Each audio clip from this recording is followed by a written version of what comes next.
we're going live. We should be coming up on the things now. And people will start joining, hopefully, as well. Let's see. There's usually like a 15 to 20-second delay. Can they hear us? They should be able to. Hi, people, if you can hear us. The ethereal they. It says that we're... It's going to log in and check. Yeah, I'm checking too. Yep, we're up. Okay. Says that we're... Okay. Hello, everybody. Hi. Can everyone hear us? You guys talk too. Hi, welcome. We're super excited to talk about episode 4. Yes, I'm still learning how to do the technologies. So if anything seems out of whack, just yell at me and say, Tom, you've broken something, and then I'll try to fix it. Because I'm not the greatest at the technologies. I don't know if we're up on Instagram. Anyway, hello, everyone. There's a few people here with us now. Yay! They could hear us. Hi, everyone. We're here for Dragonmount to discuss the latest episode 4, and whatever, in general, Wheel of Time TV show or book questions or concerns or comments or in general that you have. Maybe. Yeah, you guys... Kitty and Maureen, you guys take over for a minute. I just want to make sure we're on Instagram. I'll play with the technologies while you do that. So I think we're past the point where we're allowed to admit that we, Tom and I, have seen the first 6 episodes. And I do want to say episode 4 has been my favorite so far. Absolutely. It just absolutely insane, crazy, amazing. So I'm super excited to talk about all the different parts of episode 4. So many storylines just blossomed and turned into just so captivating, so amazing. And so different from the books, but not in a bad way. It was interesting. I haven't read, I'm doing a reread. I'm back on book 1, mostly for the recipes. And I haven't gone past yet to where they are now. I'm like, oh yeah. I was like, is this different? It is, but I love how they pull, because they have to give you so much information. Like you're introduced to the Ajas. And without it being, I know we're going to say this a lot, but it's not like exposition of this person is thinking this for 35 pages. I don't know are we good yet, Tom? No, yeah, you guys just keep going. The Instagram is giving me a headache. And now it's not logging in. It's just giving me the circle-y thing. Oh, that's fun. Yeah, is it a wheel? It goes in the wheel. It's just a wheel. It's a wheel of torture for me is what it is. This is why it's because we don't have Kathy. If we had Kathy, by the way, for anyone who doesn't know, Kathy is our like producer / tech / everything person, like unicorn goddess. Yeah, that is a good, accurate description of what Kathy does for us.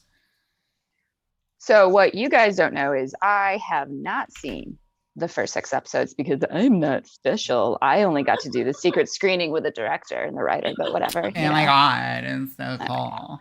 No, most of that was proximity. I do live in LA, but that was amazing. Yeah. Uda and AK. I think I would rather be in your shoes, Kitty. Like that sounds much more better than seeing the first 6 episodes. It was amazing.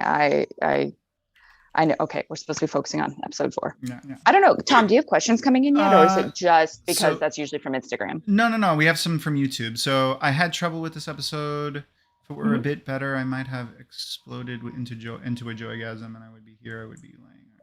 Okay, but they didn't say what is the problem with the episode. What didn't you like about it? And we'll see if we can hash that out. I mean, personally, I love the way how much Sidene we saw, and that they're obviously going to be doing a lot more with it, and we haven't heard someone say Sidene or Sidar yet on screen, but we did. Logan finally said channel. When I channel, I hear the voice, like I hear them.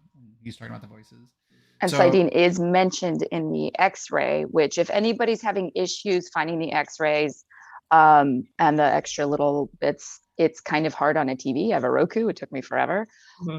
I've heard that on a PC or a tablet, it's a lot easier. I didn't even know you could find them on the TV. I knew you could find them on like if you were just going on the webpage and looking at, you could find them. I couldn't, like I looked for 10 minutes on my TV yesterday when I was trying to watch them and I couldn't find them. For these who don't know, because I didn't know either. Everyone kept talking about the X-rays, and I thought it's because you guys were special and got to see the first 6 episodes. And then I paused it last night to explain to my non-book reading husband thing that like some things that were different, and like explaining like the doll named Brigitte and like the brain. I was like, oh my God, that's an amazing, wonderful thing. And then when I hit pause, it's like, that says X-ray. Okay, that's on me. So it is, there are little tidbits from Amazon Prime that I do believe most are from Sarah Nakamura about the history and how they're making it. And it's really kind of cool of getting in depth without them pulling a full on Lord of the Rings, because we would literally never be able to do that.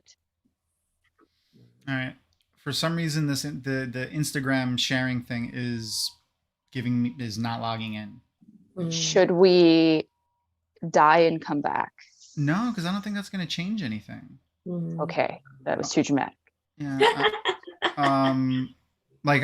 It was up, and then like it wasn't going live, so I logged out of it, and now it's not going on. So I'm gonna post real quick on Instagram and apologize, and then keep figuring out while you guys talk, and I chime in occasionally. Okay. Well, do you see any other questions? Because let's see. Someone said, I think with the books, I think we got spoiled with the books. We can always go back and reread and finish the material. Really? And with the show, we have to wait. Yeah, that is true. That is absolutely true. We have to keep going back. Like we have to wait. And for some of you lucky people that didn't read this series until after it came out entirely, you didn't have to wait for books. I, on the other hand, started reading when only the 8th book was out. Yeah, so I had to wait for those too. And at least with this, we have a timeline of when the episodes are coming out. They're not gonna pull a Rick and Morty and have like 2 years between seasons. Yeah. What about so specifically to this episode, what did you guys think about the madness? So so cool. Well, I don't know what they're trying to do. Like if they're trying to make like the madness the hearing of the voices thing, like that's what the madness is. This like the only manifestation of the madness, or is it just this specific instance? Like I don't know. Because we had the male channeler in the first episode, he saw the same thing, saw a whole person. Logan sees like these weird shadow people, but it's a person and it's a voice and it's talking to him. So I don't know. Like, what do you guys think about that? Ooh, so I think they're trying to connect this to past lives. Because that's what Logan said. He's like, I hear the past lives of the dragon. Like bringing in the Avatar, the Last Airbender, where Aang has access to all the avatars previous, and draws strength. So I can see them kind of trying to go that route, but Moraine like totally slashed that down. Like, no, that's madness. So once the real dragon starts channeling and starts having madness, like I don't know, like that seems contradictory. Like, no, Logan can't be the dragon because he's hearing voices and that makes him insane. But when our real dragon starts hearing voices of his past lives, like, oh no, but that's okay for you. Exactly. Like, I don't understand the discrepancy there. I feel the same way, and it's like, oh, there goes the thing on my screen. Sorry. I opened up a window and it popped up over us. Whatchamacall, like how are they going to do that? So are they going to be like, oh, it's bad for all of you to be hearing voices, but it's okay for Rand? Yeah, it's like, okay. Yeah, makes sense. I wonder if they're going to pull like the old blood into it and be like, not as a buffer, but as a filter of understanding, because the language, I don't know. I'm just literally pulling at whatever at this point. I thought it was interesting of how they did the figures in the back. And what I really love about Logan is he's listening to them, but he's not listening to them and only them. And you get a great character development with just that single act. And it's interesting because those who haven't read the books, they don't know, like, are those two like bad shadow people? Like, is it, I'm not gonna say like the Forsaken, but like, I wonder if they're gonna go somewhere else with that it could be tainted from other, like, because when I saw it, I thought of, what was it, the boxes, the stasis boxes that change your appearance way later on. Yeah. Wait. The thing that they find in the stasis box. Stasis, yes. Yes. Yeah, yeah. And it was just an interesting, because at first I was like, wait, is that the taint? What are we calling it? The Corruption. The corruption. The No, corruption. no yes. taint, because people are juvenile. I'm calling it I'm the people. grundle because I'm 5. Yeah, I'm people, by the way. Me. Yes. But the Yeah. corruption, it was interesting Uh-huh. because my first thing I was like, are they bringing Grendel in as like this shadowy form? And then I was like, no, this is how they're showing the corruption and how it is interesting how they're tying it. And then oh my God, I loved the words about like Logain's never forgetting, tying to Tom's song about the man who never forgets. Mhm. And there's a billion Easter eggs. They're sprinkling in the like either their own version of the Catharian cycle, Mhm. The dragon cycle. Yeah, the dragon prophecies.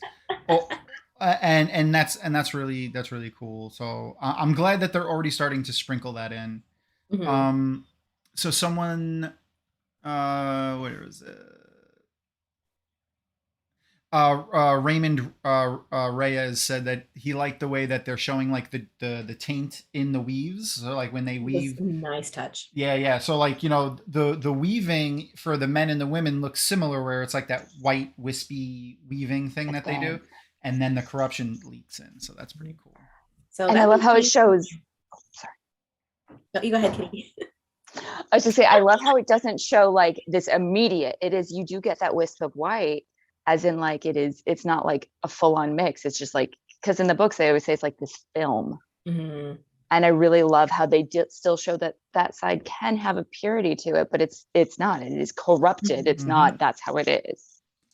Yeah, that was a nice touch. But I wonder how much of the channeling the channelers are able to see. So we see, like, can women channelers see their own weaves? Moraine does say she can't see Logain's, but can Logain see his own? Like, is he able to see that black filth?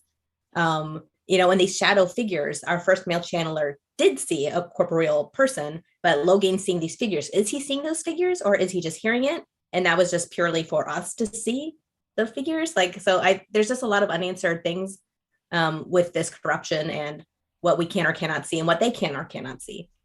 Like just the visual medium, it's like, are you showing it for our benefit, or is it what they're seeing too?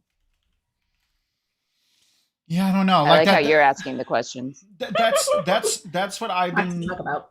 Like this was that was like a theory kind of like that I had before we saw the show, and I'm not entirely sure anymore, honestly. Like I don't know if what we see on screen is done for our benefit so that we can see that they're weaving, right, or if the characters also see those white wispy things, or is it just, do they just see Moraine standing there doing yeah when she, I don't know.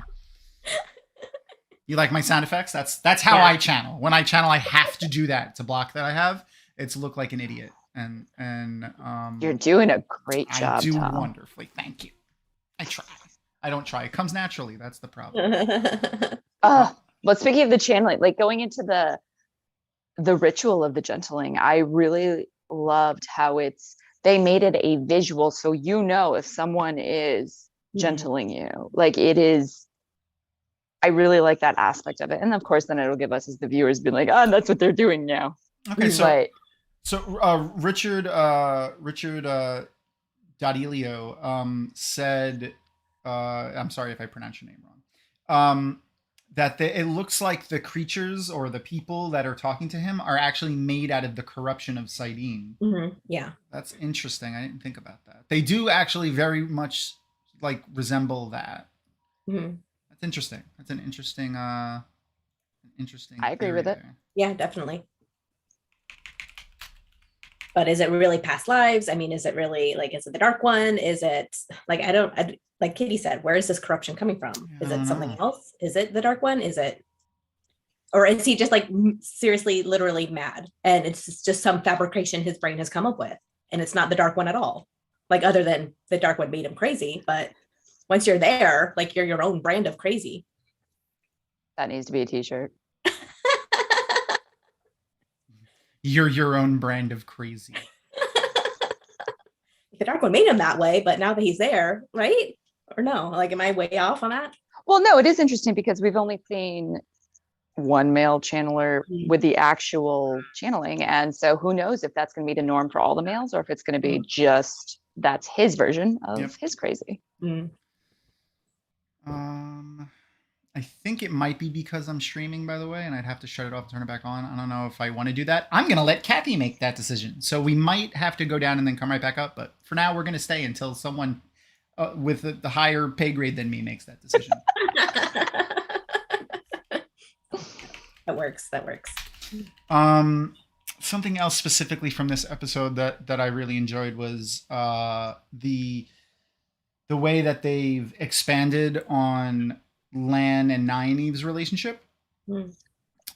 Specifically, like you could tell Nynaeve is starting to respect the warders more than the Aes Sedai at this point, but there's a little bit in there. It's starting to work around, even though she saw right through Landrin's BS with the Thank God. With how she was questioning her. She was a little interested, she might be a Red Sister in there because the Red Sisters get to police the Aes Sedai too. When she said, we protect the world from everyone who would misuse the one power, including Aes Sedai. That sparked something in her, whether Nynaeve wants to admit it or not. Oh yeah. That piqued her interest. I don't think she's going to choose Red, but there's no way. Yes, that relationship. I love how you could see it's sitting around with the warders, which, oh my God, that scene was amazing. Because I'm starting to, let's bring this into it. There's no religion really. There's no, people are just people. That's how they hang out. That's how they're snuggling. That's how they're chill. There's no, I know there's issues with some people watching it, but just people, warders relaxing the end of the day, letting loose, having a drink, one. Oh my God. That was also Lan's one drink. But the fact that they put so much in so little to show how the bond works, with even just the warders knew their Aes Sedai were nearby. They just got up and turned without any sound, without any visual. They knew. Just the amount that is shown within the bond in 5 minutes of that entire episode explains it. And yes, there was a little bit of words about it and just how but you can see how it is changing Nynaeve's mind and how she's like, oh, and then of course, Lan is a lapdog with 2 legs. That was, I giggled.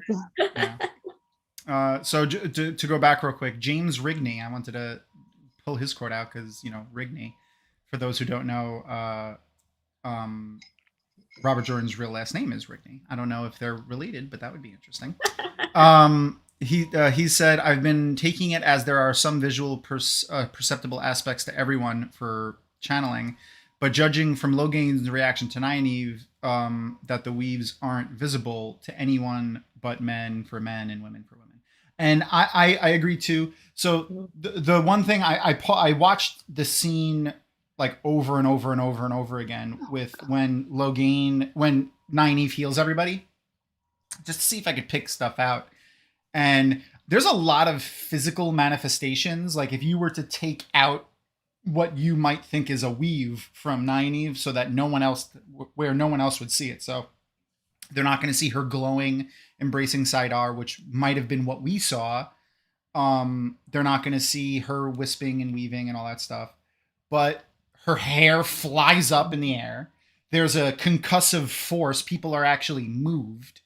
And then all of the healing that happens. So Logan knows exactly what's happening because wounds start closing. There's a freaking axe handle sticking out of Maureen's stomach that probably got it's not in her anymore and she's healed. So it probably got pushed out. And he knew that she was doing that. So for someone to be healing, what was it? 9 or 10, no more than that, because there are 9 Aes Sedai in that room. I counted, by the way. I stopped and paused. Yeah, is there really 9? At least 4 warders. Yeah, there's 3. There's 2 Reds in the doorway and Alana, and then there's Leandrin, Moiraine, 3 more Reds and a green in the room with her. Okay. And then the Uh, warders, like yeah. So Alana's so- 2 warders are there. Yep, 2 warders land, so that's 11. And then Stepan. Stepan is 12. There's at Mhm. least 12 to 15 people in that room that she heals simultaneously. Some Yeah. of them with like life-threatening wounds. Yeah. So like that's insane. So Yeah, like catastrophic would die in 3 seconds. Yeah. So like she healed 13 people simultaneously. We'll just say 13 people simultaneously. Some of them dying, like about to die. She did some sort of weave with air to push people around and cause her hair to get lifted and unbraided, by the way, too. Yeah. That was funny. And possibly even make light. She might have made light with a weave. So like there's a lot going on there. And for her to be controlling all of those at once, especially the complicated level of healing people, that's insane. Like that level is insane, which is what made him like stumble. Like it put him in awe for a moment at her ability. Well, I wonder if, because the whole statement of like bright like the sun, or like if he could see, I don't know if they're going to use some sort of like aura, if you're using that much power that, or if it is just going to be him picking up on the visuals of without the weaves, like the hair and the everyone getting healed. So it's interesting because he did say that statement. So I'm wondering if they are going to, at some level, you can get a sense of shininess. Mm-hmm. Well, she, if I understand correctly, she has listened to the wind. So we know she's touched the one power, but that's a lot different than what she did here. I think it just released, like everything inside her released. So there was air, water, fire, spirit. I mean, and if she's using whatever one's for healing, mostly water and air, where's the fire going? Well, it's going to create a big ball of glowingness around her. So I definitely think Logan did see something glow, and I think she did do something glowing accidentally. I don't think it's going to be all the time we're seeing this, but yeah, I think she just had all these flows and it's like, where do I do with them? Mm-hmm. Like, okay, here they are all around me, I'm glowing. Yep. But then also Logan can see Taviran. And what if this moment is what made her Taviran? And he sees this glow around her now, which we might be able to see later. I don't know. Tim did say, so a guy on stream, his name is Tim. He said Sarah did confirm that she created light when she did that. Okay, she did create light. Cool. Okay. There we go. Awesome. Yeah. So if Sarah did say that, then that makes sense. Mm-hmm. Yeah. I was gonna bring up the Taviran thing too. Like this could be the time when the pattern makes her Taviran nature come in. Because they've like in the book canon, it's possible for people to become Taviran and then not stop being, and then to stop being Taviran while they're alive. Yeah, it's as needed. Yeah. So and like the pattern or the wheel or the creator or whatever chooses when that happens and doesn't. Mm-hmm. And that could be the moment. That could have been the moment. Though they did say that there were 5 Taviran in the 2 rivers in the first episode, and that's why. Well, Moraine says 4. Does she say 4? She said there's rumors of 4 Taviran, but Dana mentions 5. Yep. That's so where we're I got the assuming 5. the dark one thinks there's 5. Moraine thinks there's 4. Maybe there's 8. I don't know. I am loving how. Oh yeah. No. You go. I was just gonna say, I am loving how it's based on the reality of, even in our times, you get a book that, or like a prophecy is like 3,000 years old. You think you know, but you know, no one knows. And it's amazing because that's based on reality. Hello, this is Humana. Oh, that was weird. Sorry, I just got a phone call. Is it your mom? No, and it rang through my computer for some reason. Damn it, Google, stop being so convenient. I have Google Fi, I'm on Google Chrome, and Google's just like, let me help you out and put the phone call on your browser. Anyway, so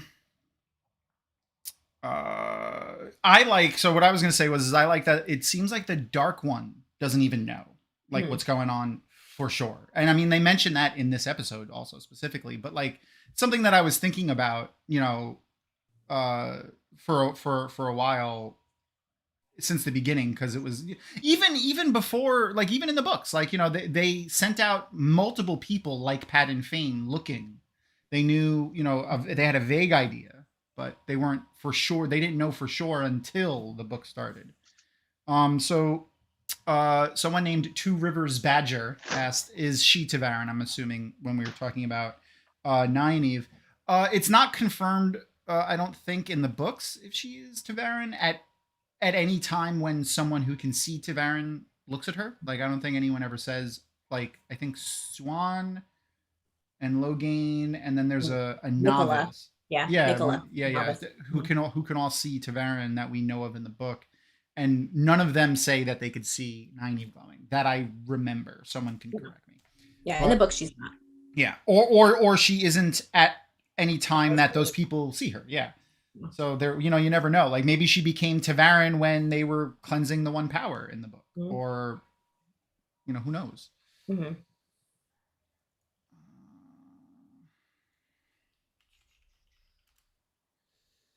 Let's see. Oh, we're getting a lot of engagement. I like it. By the way, for those of you who just joined us, we are Dragonmount, and we are discussing episode 4 and everything else Wheel of Time related.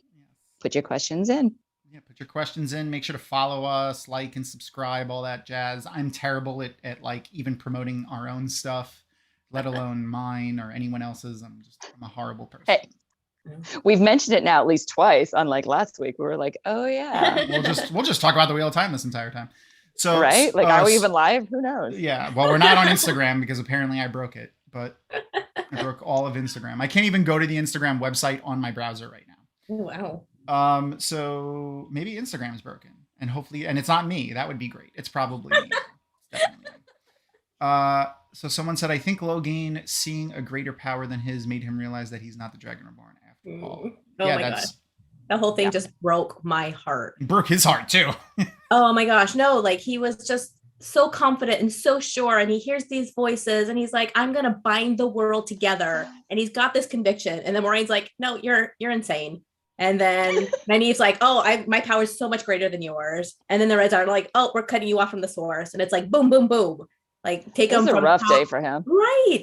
Like, it breaks my heart. I'm so sad for Logan. I hope they keep his arc. Mm-hmm. And obviously they've made him important enough now, but we'll see. I hope so. So Pat Stone asked, when do we think we're going to see Tom again? I'm right here now. I'm just joking. I do that all the time. A friend of mine has a cat named Tom, also named for Tom Maryland. Every time he makes a Facebook post about the cat, I chime in like he's talking about me. I don't know. It's a good question. I don't think we're going to see Tom again this season.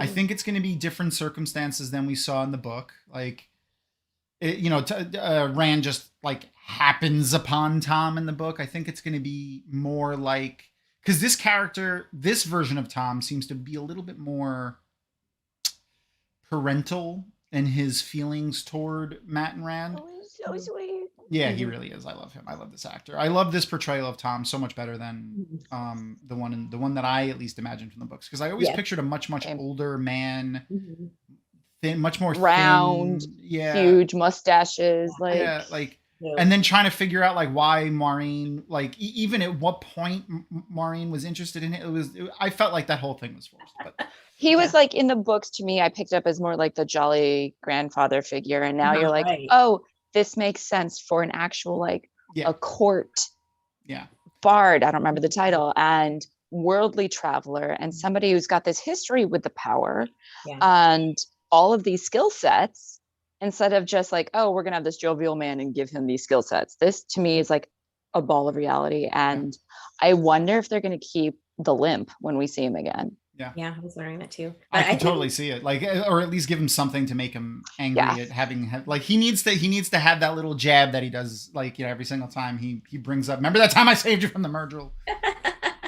But since he felt so, I think, so much closer to Matt, I wonder if they'll leave off that part in Carrion where Rand and Tom meet, and then just bring him back when Matt's like, he's seeking them out. Like, he's like, I gotta go make sure, like, oh no, he's the Dragon Reborn. I really gotta go protect them now. Him and Matt. Like, I was seeing more of a relationship between him and Matt, and so thinking he's gonna side with Matt, but I forgot. I'm like, oh right, Rand's the dragon.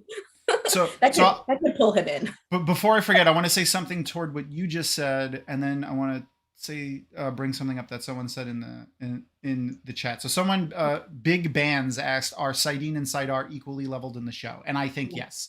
I think we're not going to see like, oh, men are just innately stronger, and I don't think we're going to see that nonsense. I think, like, I say nonsense, but whatever, you know, like it was a different time when Robert Jordan wrote those books, and he had a different mindset. I don't think it was anything negative in any way. It just happened. So I've got a thing for that, Yeah, go ahead. which is Robert Jordan actually came up with a power system with numbers like old school. And it's very, I had to go into it. I had to research it and I had to do the math, which I am not happy about. And it's really interesting because he still also has contradictory statements of, so yet again, this is just one guy trying to remember his stuff. Yep. Right. He had I mean, that's what like Maria Simmons, that is like one of his, I don't like, there's not a good word to describe her because she's an amazing human, but like she was his continuity expert / research assistant / lots of stuff. But the continuity expert part is like Robert Jordan, the author and creator of the entire world and series and everything in it, would hand Maria notes.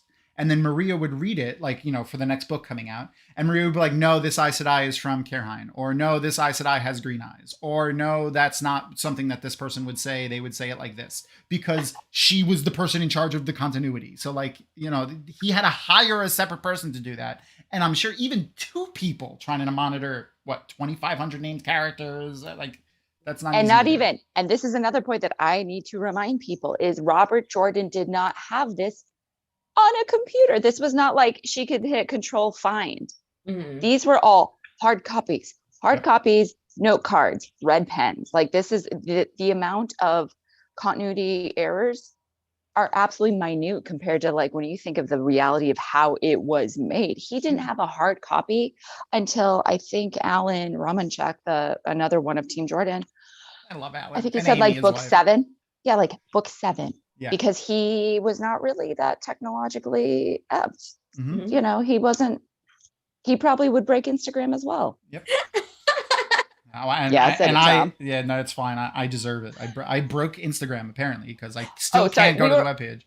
We were answering somebody's question and then we it was fine. It was that about Saidin. And then to go back to Tom for a sec, because I'm surprised I remembered this because usually if it's gone this long past me thinking of something, I've forgotten it.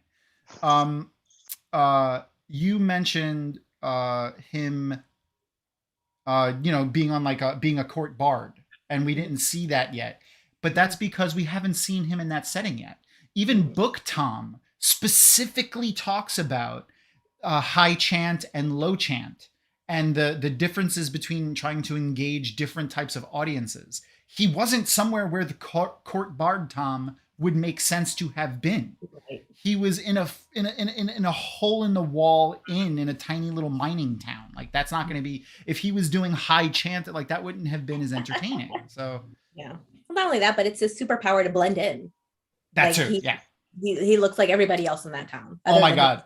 That the comment that he makes where it's like we call ourselves Gleeman because of silly name would, you know, makes people not scared of, you know, because there's nothing more dangerous than a man that knows the past. Like that was like the tone of his voice and the way he delivered that was just it really shows like how awesome Gleeman can be. Yes, so awesome. Yeah. So they're talking about the power now to get to go back on track again. So if anyone has ever read the book that I don't like to talk about, the companion book for the Wheel of Time. The companion or the big white book? The companion book. In the companion book, they cite all the channelers have their power level in that system written in it. Yeah. I don't like to talk about it because they killed my character in the companion novel. Oh, see, I love the companion because my girl has a good ending. I don't want to spoil it for people who haven't read the companion, but mine, they kill me. I'll spoil it right now because I'm still salty. I'm not really salty. I think it's hilarious, but I don't die on screen in the book, but then if you read the companion, it says eaten by a Trolloc in the last battle. Aww. It's terrible. But you nourished the next generation. I did. You know, I went back. The leaf falls when it's time and nourishes the next. I loved the way that they handled the explanation of the way of the leaf and made it seem more as yet again like a weapon. Like what is the strong? Like what would she say? Sorry. on a long week, strongest thing you could do against revenge is peace. Yep. And you're like, oh, The strongest revenge against violence is non-violence. yeah, like, and you're like, okay, I can see now why, instead of you guys just being these little like, oh, let's hug all the trees, you're like, oh, there is a nobleness to this. Definitely. No, I loved everything we saw with the Tinkers in this episode. It was just fantastic. Like that scene where Egwene and Aram are dancing, and he just was like, I don't believe in the song, and only old fools and children believe in the song. And then she's like, are you sure you haven't found it?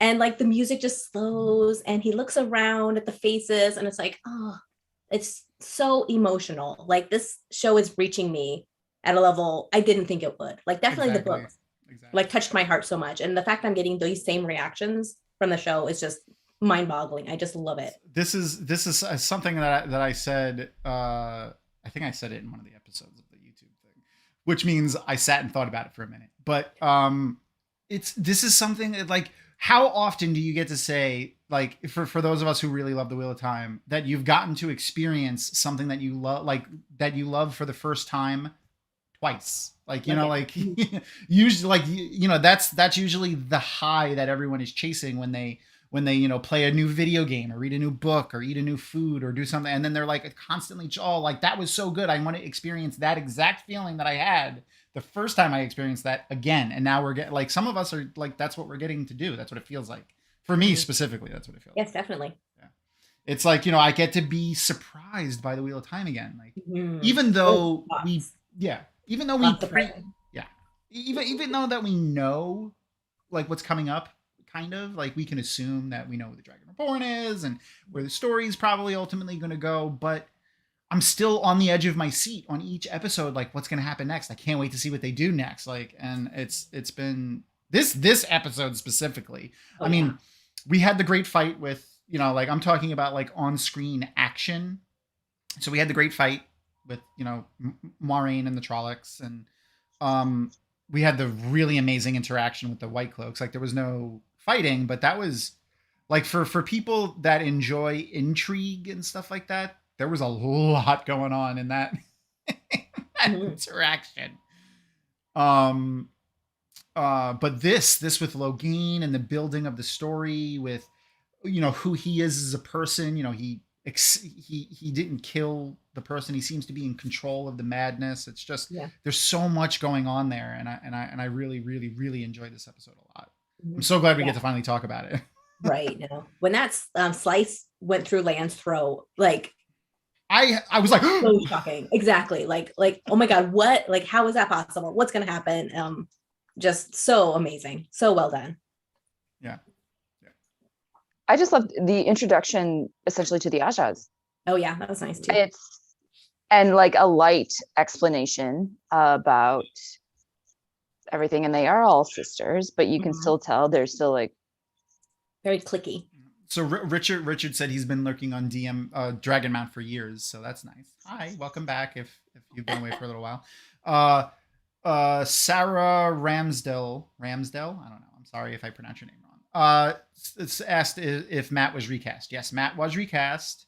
Donald Flynn, right? Donald Flynn. I don't remember. Like I think was his name.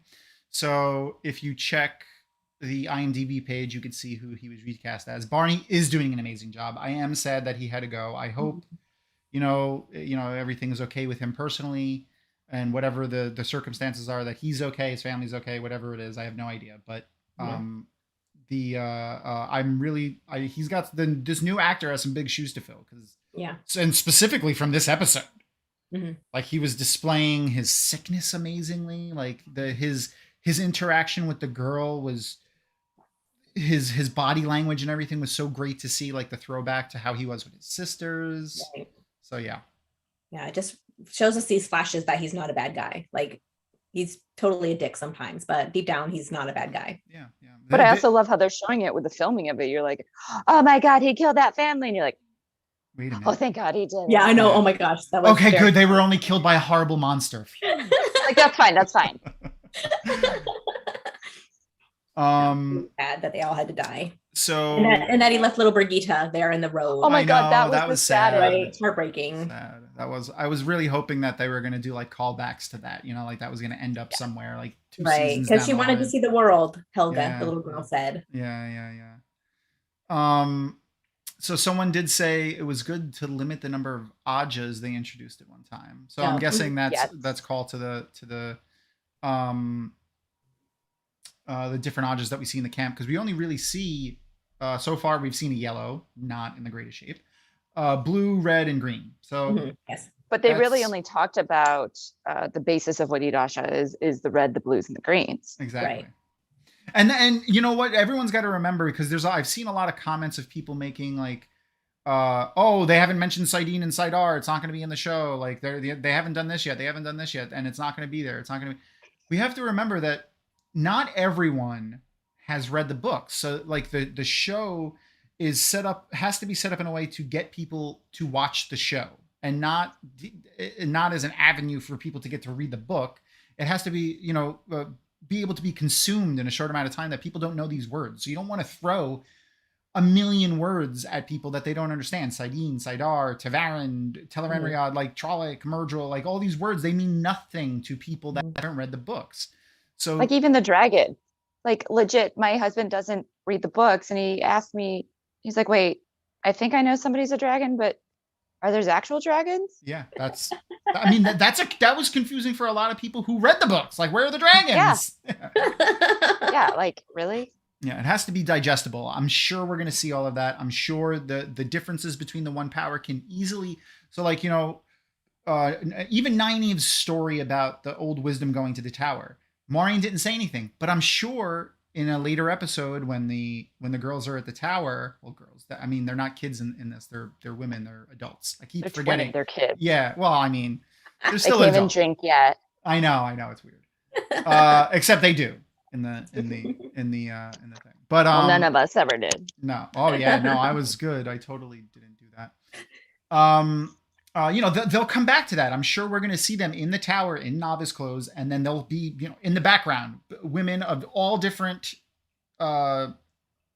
class of life, from down to the poorest up to ladies in nobility, and they'll probably explain, people are turned away from the tower because of their relative power. Like, you don't have enough power, i.e. how much of the one power you can channel to become even an accepted. Like, that's a possibility.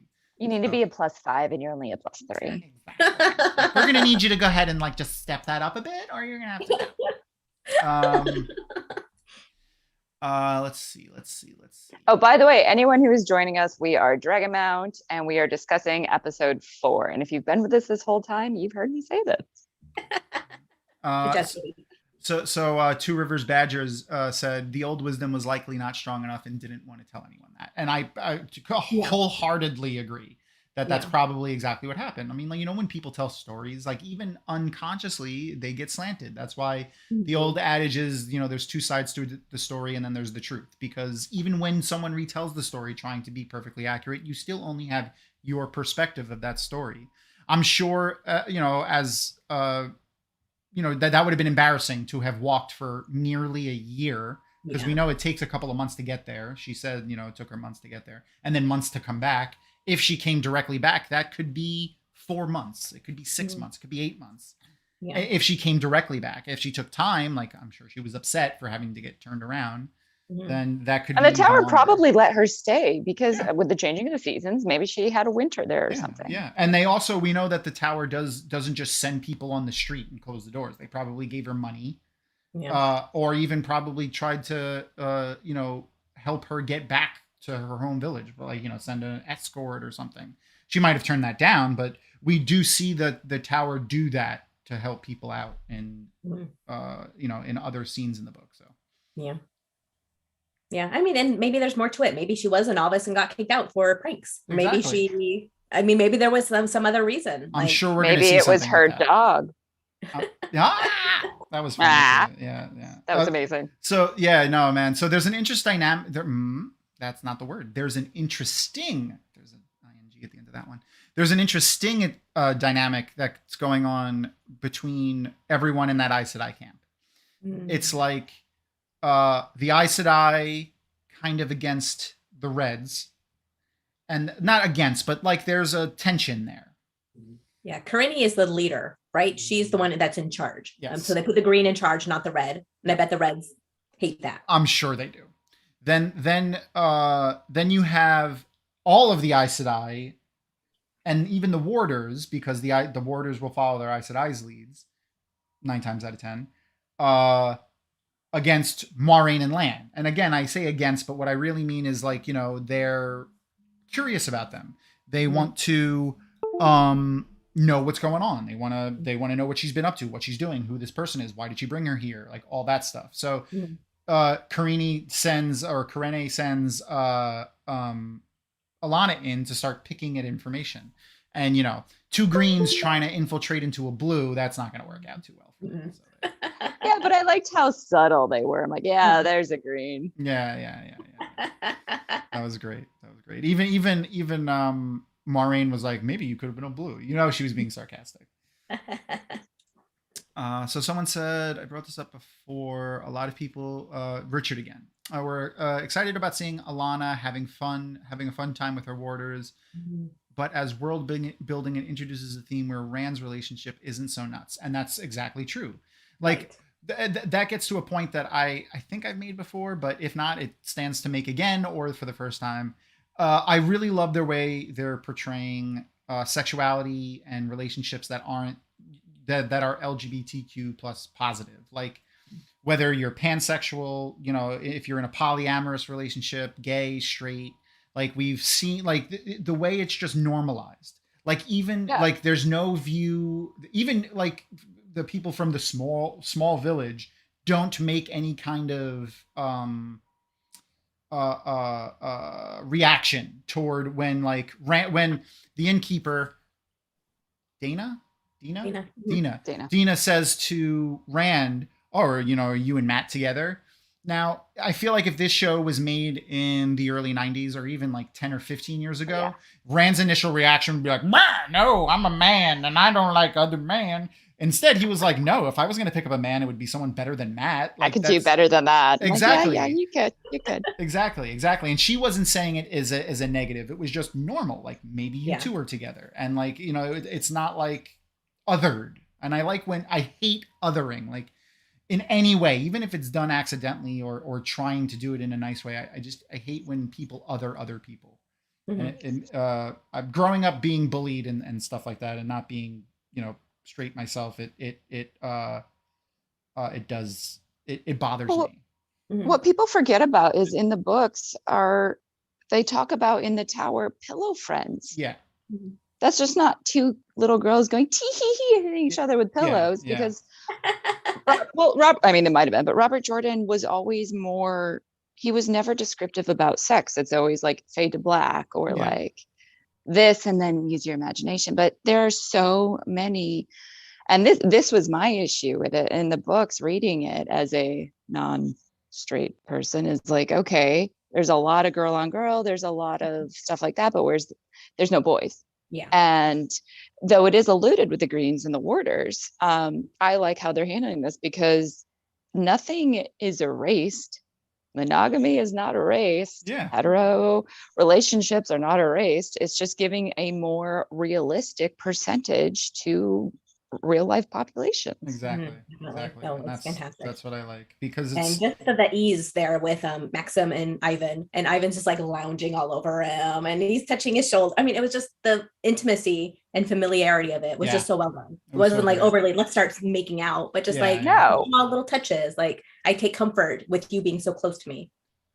Or even like, it's been a long fucking day, and just having somebody you can trust that you can lean on. It has like, even that, there was potentially no sexuality in that. I mean, like we know from what we've heard, but like, it's just 2 guys have had a long day. Yeah, I mean, share and Aes Sedai, and they're like, fuck. With Rand, Matt, and Perrin, you know, there could be, I guess, any kind of sexual relationship with them. I don't think there is, but like Matt tells Perrin he loves him, and like when they're sitting together on the in Shadow Logoth, he says, Layla gave this knife to me so that I could protect someone I love, and I think that means you. So here, Yeah. and like he's telling Perrin he loves him, and he's giving him this thing. So like that. It's just good to. I like seeing that. I like seeing it. Yes. It's normalizing basic human emotions that we all have, but not everyone expresses, depending on how we were raised, and that has nothing to do with the reality of the emotions. We all have the emotions. Exactly. So let's see. To get back to this episode, something else that really was interesting was the way the way they did the shielding.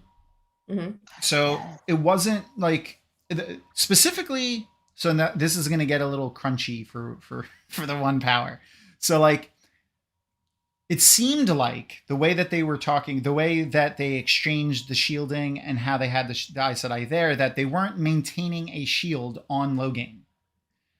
The Aes Sedai were independently putting their own shield on Logan, and there were 2 shields on him. Yes. That's the way it was. That's what I got from the wording, right? That's I'm not crazy there. No. Okay. So because Leandrin said, Karene said all right, Alana and Leandrin were shielding Logan, and Karene said Leandrin won't let her shield down until yours is in place. And then you actually see Maureen weave the shield, and it sinks down into the skin, and then you see a similar shaping looking shield dissipate as Leandrin lets go. By the way, that little scene where it was like Leandrin like, and then Maureen being like, and she, she actually made a sound, like that was fantastic. And then the whole thing about the power and how strong he is. I could see how they're doing, but there is also still the potential that they each had to do their own, but it then either like meshes or blends and becomes one, but you can still pull yours out. I don't know. No, I don't know. It's and it's strange because in the you know what though, I don't know, because in the books they don't say shields, and they don't do it separately. They do link. Yeah, they do a shield and they link. And join, and then they have multiple Aes Sedai contributing to the power of the shield. Though it's silly because Karene says only she, Leandrin, and Alana are strong enough. And it's like you got at least like 4 other Aes Sedai. If you link, you are strong enough. So it's like it seems weird that they wouldn't. Do these Aes Sedai not know? Yeah, like in the spinning of the wheel is a lot more lost than the last one. Like, did they not understand? I mean, because they link there at the end to gentle him, but why would they not link to shield him? Because then everybody could help, and then they all wouldn't be tired. Yeah. So, what was I going to say? Oh, someone brought up in the chat about, so in the books, James Rigney again, in the book said, I think it's described as seams with soft knots. And I think they're talking about the scene in book 6. Yeah, when Rand is captured and Lews Therin is trying to teach him how to break the shield, and he's feeling along the edge of the shield, feeling with the one power, and he could feel the knots, and the knots were representative of each of the Aes Sedai holding the shield. But you know what though? I think it might have been separate shields too, though, because the way they described it was there were multiple knots for the Aes Sedai and not one knot for a linked Aes Sedai. So I don't know. That's maybe. And then as he untied them, he the shield got weaker. So maybe it's like Kitty said, and I thought I knew all of the stupid crunchy stuff about the one power, and apparently I don't. There's so much little nuances to it. That's why I really like it as a system. So someone also mentioned here, which goes into what I just said. Where is it? People were talking about the differences between Saidin and Saidar, and how they haven't really gotten into it in the show. And And then someone else chimed in. Yeah, there it is. Chris Amos said that having the two separate powers is a big concept in the book, and if they were trying to explain that in 4 episodes of a show while still having a story going on, it would get screwed up. And absolutely, it would get screwed up. Like that would be it's such the one. Did you not just hear about us talking about shields and how it works for like 10 minutes, trying to describe the one power and the way it works like intricately as like a magic system in 4 episodes while still trying to depict the like it would just be a class. It would be like a lecture of Maureen standing in front of a whiteboard explaining the one power. They're gonna have to like this. Those concepts are going to have to be things that come up organically within the show that then they'll teach the viewer. Like they have to show us. They can't tell us because nobody wants to sit for a lecture. Yeah, exactly. And they've been already teaching us things in subtle ways. What did they say? Lan asks Egwene, or maybe it's Maureen asks Egwene, what do you know about the 3 O's? Yeah, what do you know about the 3 O's? And it was like, oh, well, those were put in, those were the promises the Aes Sedai made to end Arthur Hawkwing's siege on the One Tower. Like now, first of all, that's something that I don't think Book Egwene knew. But second of all, now that is a piece of lore that they've taught us in 2 seconds, where it was like if they wanted to explain the entirety of the Arthur Hawkwing siege against them, it's crazy. But now we see that we learned Arthur Hawkwing was a person. He sieged the White Tower. The Aes Sedai have 3 O's. They haven't always had 3 O's. They only got the 3 O's at this point in time. So like there's a lot of stuff they taught us in 1 sentence there. Yes. Those are and then it's brought up again. Yeah. It's brought up with the whole like Leandrin talking about, well, if this happened, we would be within our oaths to be able to do this. So you can see like somebody trying to get around it. But then yet again, with just one other sentence of the tower has done this for 3,000 years. We're not going to be the ones to do this. So it shows continuity of like how, even if there have been factions and issues, it has been pretty much a good 3,000 years of just following the Amyrlin. Yeah. And I love it. Marasu said, but I want an Aes Sedai in front of a whiteboard lecturing me. I would like that too. Me too. All right. So I'm going to start an OnlyFans. Don't threaten me with a good time. Let's see. And Two Rivers Badger chimed into that. Oh God, not a brown. Oh man, no, that would. And then Richard's back too. That would be a great lecture series. Yeah, it would be. I would watch it too. It would be. I would definitely, depending on the Aes Sedai. I would watch it in small chunks. Like, yeah, that's true. Not a marathon, but I would.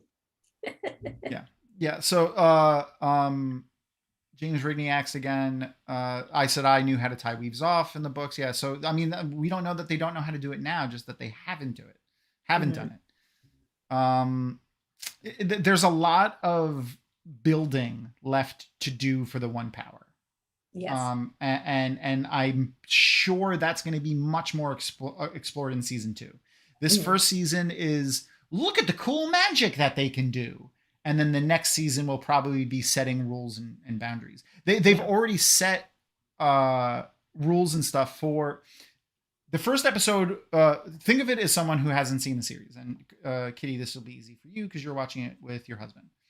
Someone who hasn't seen the series, they just see this awesome woman who comes in with a dude who's like apparently her bodyguard and is an amazing he looks like he is amazing. Like forget it. I love Daniel Henney. I'm sorry. And all of a sudden, like within 1 episode, she's flinging around fireballs, tearing buildings apart, and she kills what, like 100 Trollocs by herself? Yeah. Then the next episode is just about rules. Like, they teach you about the 3 oaths. They teach you that Maureen can heal herself. That Aes Sedai, channelers of the One Power, people who use this magic cannot use it on themselves. So there's all little boundaries that they start setting to explain the magic system. That's going to continue to ramp up as time goes on. Well, that's why I keep telling people, wait.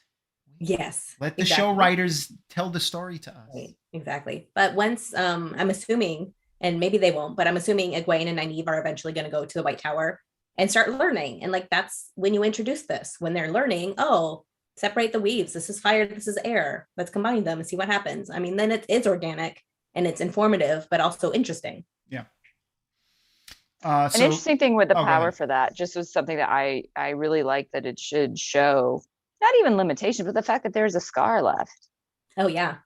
I really love that, because that like a full-on clean slate, that's Yeah.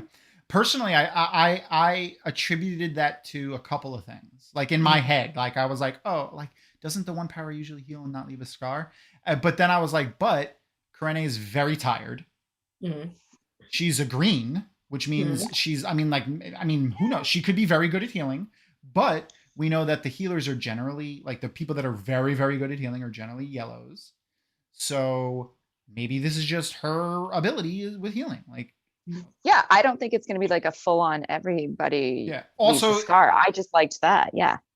Also, it was infected with poison or some sort of corruption from the Trolloc blade. Whether that's a physical poison that they applied to the blade, or that's just so far the way they're talking about, the blades forged in Thankendar, if they go into that. And she had it for a while, and Nynaeve also treated it with like poultices. I mean, so she's opening the wound, she's trying to heal the wound. It's partially, so there was a lot that was done to it. Days, possibly more than a week, Yeah. But I bet if they had healed it right away, it would have been barely a scar. I think that's what they use in the books, barely a scar. Speaking of scars, I do have one complaint specifically about Lan, and only because I've seen more of Lan's body than anyone else on the show, thankfully. Well, not thankfully. I thankfully got to see lots of Lan's body, more so than other people on the show so far, but he didn't have a single scar. Not one scar. If she can heal him immediately. I guess, but he was a warrior way before he was a warrior way before he was a warrior. So like, come on. Maybe he'll be on his chest. Maybe we'll get a front scene and we can see some flashes. He probably just didn't get stabbed in the butt that often. So someone said that Sid Manro said that Lan had scars on his shoulders, but I mean, okay, I didn't know this. Personally, I was looking at his shoulders. And this is just stupid headcanon for me. I don't actually think it's bad. I pictured, like, I don't know, for anyone who's watched The Witcher, when Henry Cavill was in the bathtub, he was just covered in scars, like from head to toe in scars. That is what I pictured. Hair. And hair. That is what I pictured when like Lan, like that's how I always pictured him looking, because he was raised on the run from the Blight, and then by blade masters training him from a child, like that's the type of childhood that has lots of scars in it, just from accidental falling while trying to practice with a sword when you're 6, which is apparently what happened with Lan. But knowing his lineage, there is a potential he would have always had some sort of medic nearby, and the amount of armor I'm sure they would have thrown on him, because we got to keep that guy alive. Well, he was raised on the okay. In the books, Lan was raised like as a baby, just by a group of men, like not in like a noble or anything like that. No, but they're going to protect him at all costs, because that's their king. That's the king. True. Like, you are not going to let him, like, even with practicing. You're going to use dull blades at the beginning. You're going to wrap that sucker up. Maybe he's got scars in the front where he'd get hit more, but I don't know. Maybe there's none on the back because he's never turned his back on a fight. Like I said, I'm not actually upset about it. I just, this is just stupid headcanon that I had. Taking up for a smooth skin. Let's see. So someone was talking about the hand gestures. Does anyone notice that Logan doesn't have to use hand gestures when he channels? So this is something that I've mentioned too. Specifically, I think so people were a lot of people were upset. Like, why didn't this Aes Sedai tear apart the White Cloak camp when she was bound to the thing? Did they use Forkroot on her? Are they bringing Forkroot in now? Personally, and again, this is just my personal thought on this, is that they're using the hand gestures or lack of hands for not being able to channel as another way to show that the Aes Sedai don't know everything. And not yet. Like, I think what we're going to see is this is how the Aes Sedai are taught to channel, with hand gestures. So therefore, that is how they channel. And when you take the ability for them to make hand gestures away, they can no longer channel, because it's a mental block that they've built in their own head, that in order to do this weave, I need to do this. And in order to do that weave, I need to do this. And stuff like that. Whereas what I think is going to happen is going to be something along the lines of, like Logan, obviously so far, no hand waving, channeling, but also that's a man. So they could attribute that to being Sidene or whatever. The Aiel Wise Ones. I think we're going to see an Aiel Wise One just standing stark still and fireballs forming, or other weaves just forming and around them and stuff like that. And then Egwene, who hopefully will be there like she is in the books, will be like, "Hey, you're not using your hands there."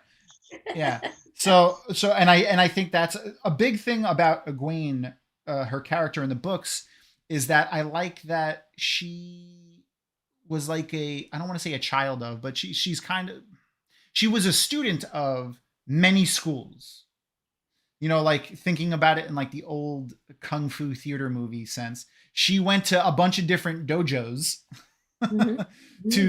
for training. Like she first got she's cross-trained. Exactly.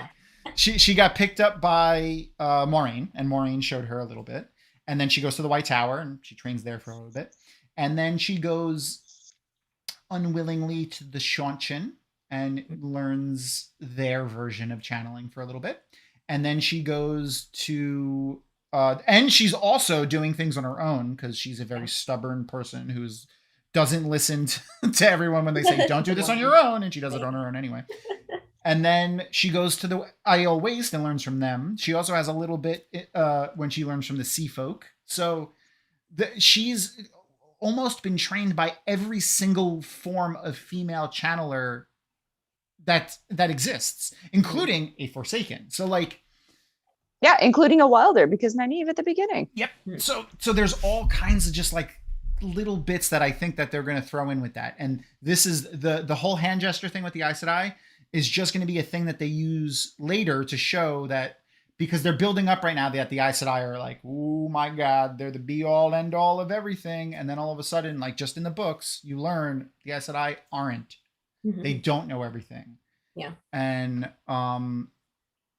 it's the balance between their, of all of the communities working together is what makes it good. And that's what I think that's what they're going to use partially with these hand gestures with the Aes Sedai. I think that's what they're going to use. Okay, it has been an hour. I want to say hi to everyone who is joining us. Okay. We are Dragonmount. We are discussing book 4, not book 4. That's a dirty lie. Episode 4. That's it. Go on. Oh, okay. Sorry. I thought you were going to do the make sure to follow and like and share and click on the stuff. Oh, hey, you did that. Oh, right. I do that. I'm bad at it though. All right. I forgot. Honestly, I forgot. Yeah, follow us and like us if you want. Yeah, if you're enjoying this. If not, then just, Then why are you here? I don't know. Hang out too. Maybe we'll turn you around. Yeah, maybe. Yeah, but when Nynaeve healed everybody, she didn't use her arms. No. Like she just had this big ball of energy come out of her. So I think because she was desperate. And so I keep coming back to this yellow, and I keep thinking, when your freaking life is in danger, you're going to reach out for anything you can, whether you have hands or not. And so we all know that Aes Sedai can get over their blocks if they have these blocks in moments of desperation. Yeah. And so I'm still thinking she's been drugged. Is it all Aes Sedai, or is that, like a unique thing for Nynaeve? Who else was it that had a block where she couldn't channel unless there was a pretty boy? Oh, there was a bunch of people that had blocks, but like, I don't think they got, I don't know if we see them all get over it in like times of danger like that. Like the other ones get broken out of their blocks by the carrying Aes Sedai. Yeah. I wonder if they're going to show that like in the training, because like the Aes Sedai, part of their early training is all Theodrin, by the way. Everyone chimed in. Oh, is that who it was? That's who it was. Okay. Yeah. Theodrin was the one who couldn't channel unless there was a pretty boy. There's a pretty boy. Yeah. It's not a bad block. But like, how does that work? Is it just who she thinks is pretty, or is it like? Yeah, no, who she thinks is pretty. I guess. Right, let's go off on this tangent for 20 minutes. Sorry. No, I love it. Let's do it. More weird one Be power. able to channel around Galad. Yeah. Oh Everybody my thinks she's god. pretty. Does that make her more powerful? What I was saying was, is I wonder if they're going to show how the Aes Sedai train women, like, because like when they bring them to the tower, they do very much like our military does, where it's like they break you down and then build you back up into the way that they want. So I wonder if they're going to try to do that too, Yeah, that's possible. or how, you know, how deep they're going to get into it. Also, like, if they're going to bring age into it, like, you know, oh, you're too old to be, like, you know, to wear novice whites or Well, whatever. I do wonder if they're even going to make Nynaeve go through with any of the tower training. Maybe she's just going to be an outlier. Yeah. And I mean, because what does Nynaeve do at the tower? That's important. Exactly. Nothing. Egwene, it makes sense for her to go. But Nynaeve, maybe they're like, you're old, you know, like maybe, and so maybe she just goes on the adventure with them instead of staying at the tower. I could very easily see her taking a different route. So someone had mentioned, wasn't there someone who could only channel with their eyes closed? I think there might have been. Someone did say that closed eyes when channeling, that's not book canon. Robert Jordan has said that blocks can be anything. So it could, only being able to channel with your eyes closed could easily be a block. And I honestly, I think there might have been one. Yeah, I had Red sister, wasn't it? I think so. Someone got beat. I had a character in a tabletop RPG from the Wheel of Time tabletop RPG who could only channel when he hummed. That's annoying. Yeah. Oh, that'd be awful. Let's see. Worst block. Not only is it Wheel of Time, but there were 90s nostalgia. I really hope that gray men are not left out. Yep.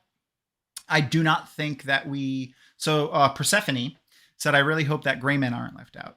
For those who aren't in the know on what that is, a gray man is a like a shadow creature. They're used to be human. They're taken to an area of the world that is closely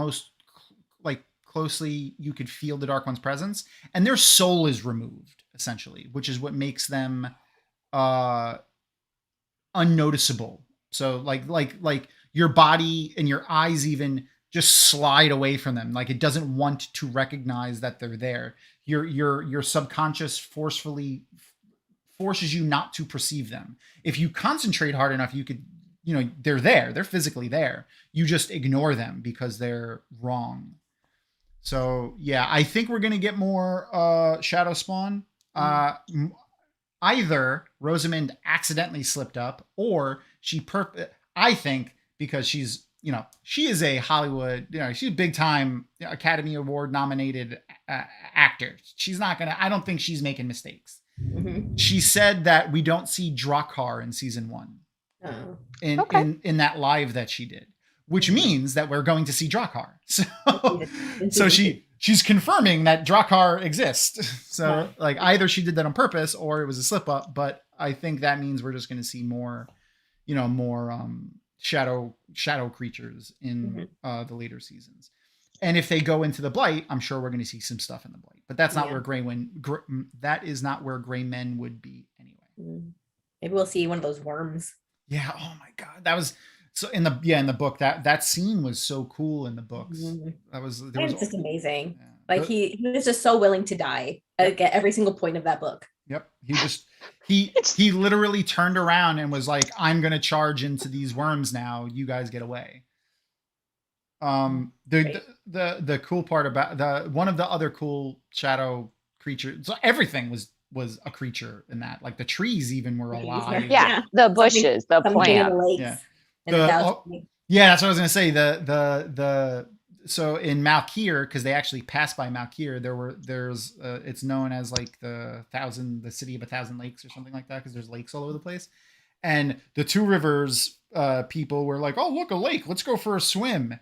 And everyone's like, "You don't want to swim in that." And then they look down at the water and they say it roils, and a tentacle comes out, but it looks like, instead of where like suction cups would be, there's hands all over it.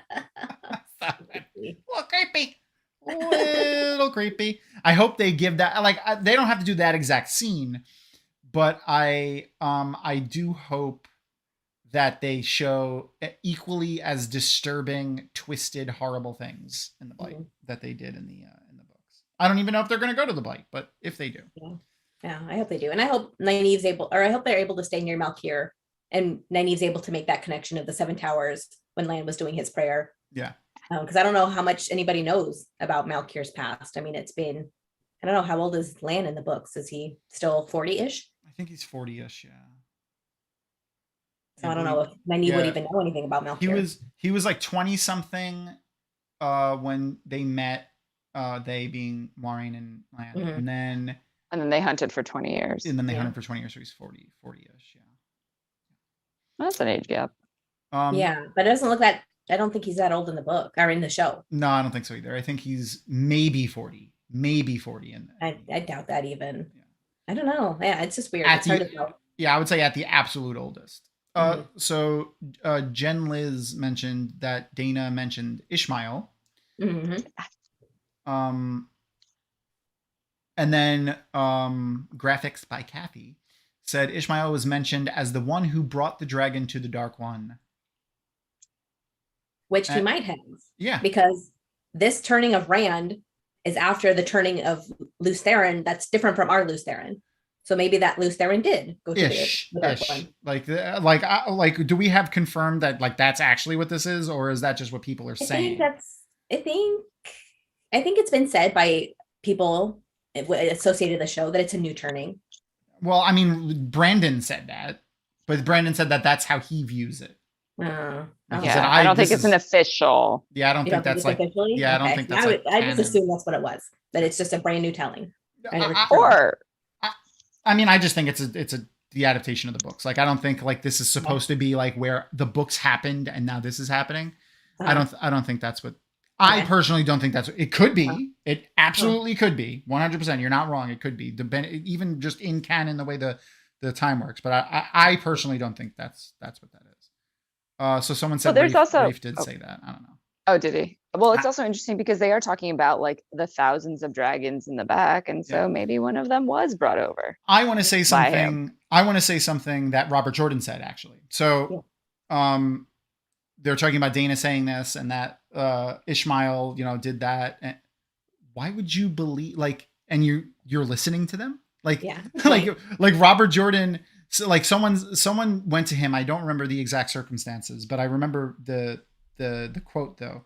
Someone went to him with something that I believe it was Ishmael actually said. They were like, well, Ishmael said this, but you said, but this happened. And how do you, that's a continuity error or something along those lines. Like, like if what Ishmael is saying is true, blah, blah, blah. And then Robert Jordan was like, you believed him? Like, why would you believe Ishmael? He's horrible. He's evil. Why would you believe him? Yeah. I mean, that's why conspiracy theories fly around. It's more fun to believe the negative or the weird or the oh no, there's this reason when you're like, no, he's literally evil though. Like she's a dark friend. Yeah, she's a dark friend and is not bound by the three oaths. Exactly. So. Why would you believe her? Like, why would you believe what she's saying? Or maybe she does legitimately believe that, but for the last for the last thousands of years, the only interaction one could have with any official being of the shadow, as in one of the Forsaken who is directly connected to the Dark One or the Dark One themselves, was through Ishmael. Ishmael has been able to affect the world for the last 3,000 years since they sealed the Bore.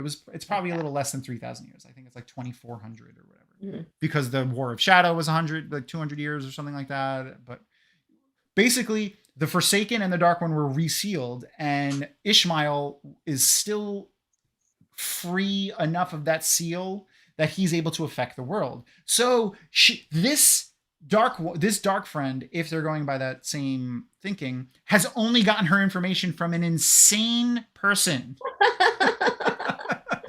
I don't know. She's cute. I trust her. Yeah. So like it's that's something to think about when trying to make sense of what she said as being the truth. Like, why would you believe something that, first of all, some 22-year-old Darkfriend is saying from a small village. Like, how is she going to know what the Dark One wants or what happened 3,000 years ago? Like, she's not reading books that, first of all, there are no books that exist from that time. Second of all, the only way that they're getting that information is from the dark. Why would the shadow paint themselves in a bad light? Of course they're going to say they won, like, and that they're good. And of course, we had Luce there in Telamon. He was our star player. Yeah, exactly. We're only here to end the suffering. As viewers, we should know that we shouldn't be believing the things that they're saying. Yeah, that's a good point. Speaking of Ishmael, though, I love the way he looks. I wish I had a picture. They didn't give us a picture of Ishmael, but he looked amazing. Like I really like the way they did his whole thing. Like it looks like it could be actual, like that's his actual face. I'm sure we're gonna find out that it's a mask, either a mask of mirrors, like, you know, with the weave is, or it's like some sort of, you know, maybe like a piece of cloth left over from the Age of Legends that does that, you know, or something. But he looked really cool. I like that they stuck with the you know, the fire in the mouth and the fire in the eyes deal, which is probably how they the dark or the shadow people found Matt and Rand, like through their dreams. Mm-hmm. Yeah, and that seems likely that would continue over, or that Matt's still like the evil he's admitting from the Shatter Logos blade. No, yes. I guess that could be a tie to the Shadow Logos blade. That's a good point. Oh, Sid Manro said, "I look forward to seeing you all at JordanCon." Yes. Yes, we will. I think I'm going to be there. I'll be there. You're going to be there too. Are you coming this year, Kitty?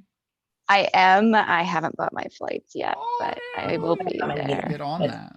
Yes, we will all be there. It's also going to be on my birthday, so super fun. We're going to have birthday. I'm agreeing, just pushing that out there. We're going to have a birthday extravaganza of some kind. Well, that's it. I mean, this seems like it could be a good place to end.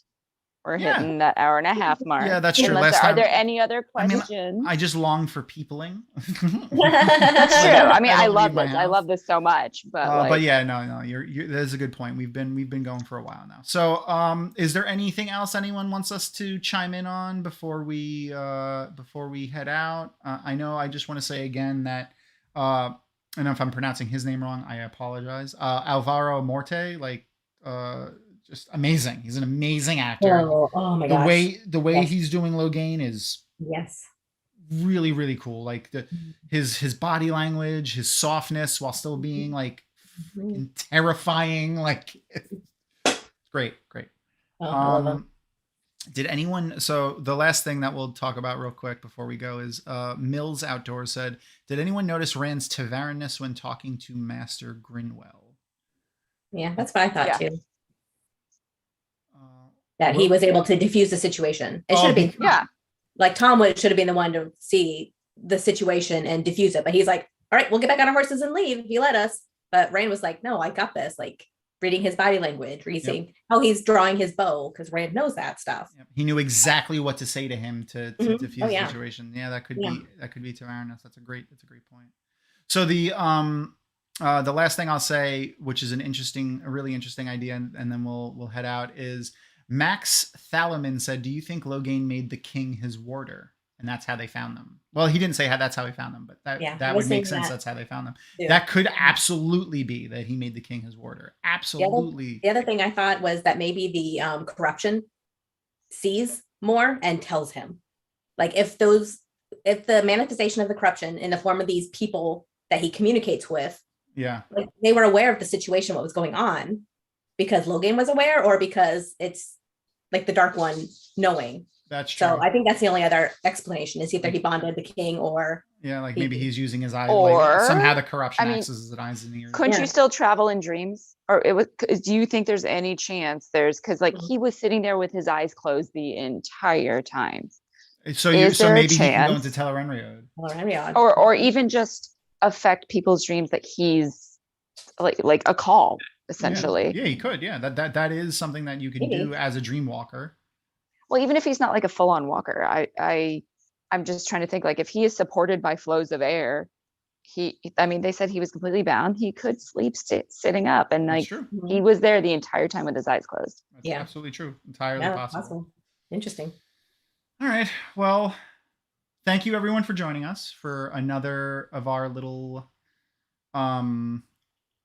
chats that we do, I guess. I don't know what we're calling these things. We'll have to come up with a name for them. But Yeah. it was great talking to everybody. I love getting the chance to talk real time like this outside of like conventions and stuff. But make sure to come back next week. We're gonna do the same time. Hopefully, I'll get it on Instagram this time, and I won't break anything again. I'm sure Kathy will have words with me. I That is deserve if them. Tom is here next week. Yeah, if I'm still here, if I still have a job next week, I deserve them. It's my fault. I broke it. And make sure to like, subscribe, follow us. Kitty does her TikToks. They're amazing. We do the YouTube show. We have the podcast as well that Maureen is a part of with Rajiv and Kathy herself. You can hear her. Yep. And obviously on YouTube is Tom Majorly. That's a word. It's a word now. Well, no, it's you and Ebony are fantastic, and please check out. They're far more talented than I am, and much more enjoyable to watch. So Sort of. go check out their stuff, especially the cooking ones. I love your cooking stuff. The cooking was amazing. I am working on a new one, and it's so weird because I know it's a random tangent. My husband's he's not read the books, but he knows the recipes. He knows the stuff I do. He's a cook, by the way. He's a chef.